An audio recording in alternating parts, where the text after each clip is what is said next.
Solo leveling. So the story is about these special dungeons from which come forth these weird monsters. And there are these special individuals who get awakened, sort of, call themselves hunters, go into these gates and hunt down every monsters they find. And amongst these hunters is the main protag of the story, Sung Jinwoo. Well, basically the hunters are divided into multiple sects, starting from E rank all the way to S rank. If you're familiar with most RPG games, I'm sure you'll know. So, Hunter Sung is initially the weakest hunter there is, and he barely manages to survive within these dungeons until one day he comes across this life and death situation where he certainly dies. But then he gets resurrected. But this time, he has this system which helps him evolve and level up, something that other hunters aren't able to do.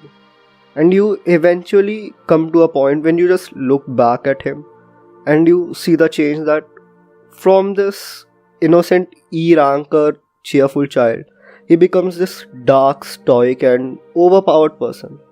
One thing I really liked about solo leveling is the power system and how everything is just scaled. Like there are certain monsters that are threatening to E or D rankers, but can be easily outdone by someone, let's say a C ranker, who is just a step above them. Then there are these S rankers who are basically like gods in this show, in this manhwa.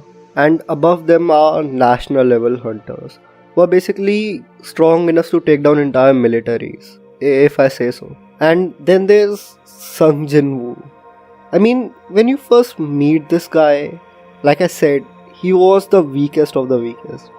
But by the time the story ends, he is the strongest being there is. I mean, he literally takes down the final villain twice. Can you imagine that? The art style of the show was very refreshing, I'd say. I mean, usually when you read a manga, it's mostly black and white. But considering this was a webtoon, a manhwas are basically Korean mangas, it was actually colorful. And I really enjoyed this art style. I have read stories and mangas that have much better art style, but despite that, I liked how solo leveling presented itself. And there were the antagonists who actually managed to seem like a threat for the most part within the story.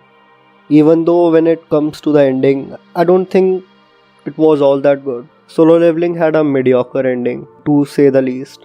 Though when it comes to my criticisms for the story, I don't think ending was all that bad. I'd rather say it was the pacing that was a real issue to me. And then there was the way the character of Sung Jinwoo was a bit fluid towards the end. That was a bit odd. Oh, and the cliffhangers. Those were really annoying. But you know what? Just like those cliffhangers, I'ma just end this video now. Just like every other solo leveling chapter. So peace.